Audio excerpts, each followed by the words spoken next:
Where Kansas City history lines the walls, the now closed Kansas City Club. And for the right price, a piece of it can be yours. On this quiet block in downtown Kansas City, you can almost hear it. The voices of the city's past that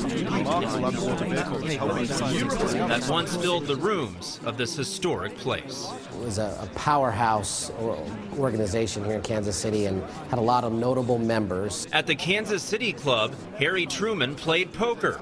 Ewing Kauffman celebrated the Royals' World Series win. I imagine there was networking, as you would call it back then, maybe a lot of scotch drinking, a lot of cigar smoking. Earlier this year, after 133 years in business, the club filed for bankruptcy. The doors closed, the voices silenced. Now, months later, there's a new voice, the man in charge of selling every bit of this place's history. But some of the things that we're selling, when we sell it, it may not sell again in our lifetime.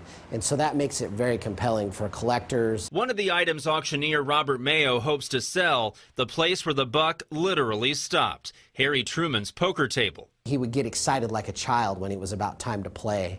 And so it's one of his passions in life was poker. Also being auctioned off, a cigar store Indian, a grandfather clock with a mercury-filled pendulum, and a radio given to Truman by a Japanese dignitary. You can imagine the conversations that took place around that radio when that was the media choice of its day. The sounds and sights of Kansas City's past, now ready for the next generation. They may not get a chance to buy some of these items ever again. Incredible stuff. The auction for everything at the Kansas City Club being held online. Here's a look at that long list of items. The poker table going for $2,650 right now. That clock you saw in the story going for $9,000. So some expensive stuff, a lot of stuff here, much cheaper as well. A very long list. You can see this entire list on my Facebook page. Just look for Justin Wilfon on Facebook. The auction for most of this stuff runs until September 22nd, Krista, so plenty of time to bid. I know.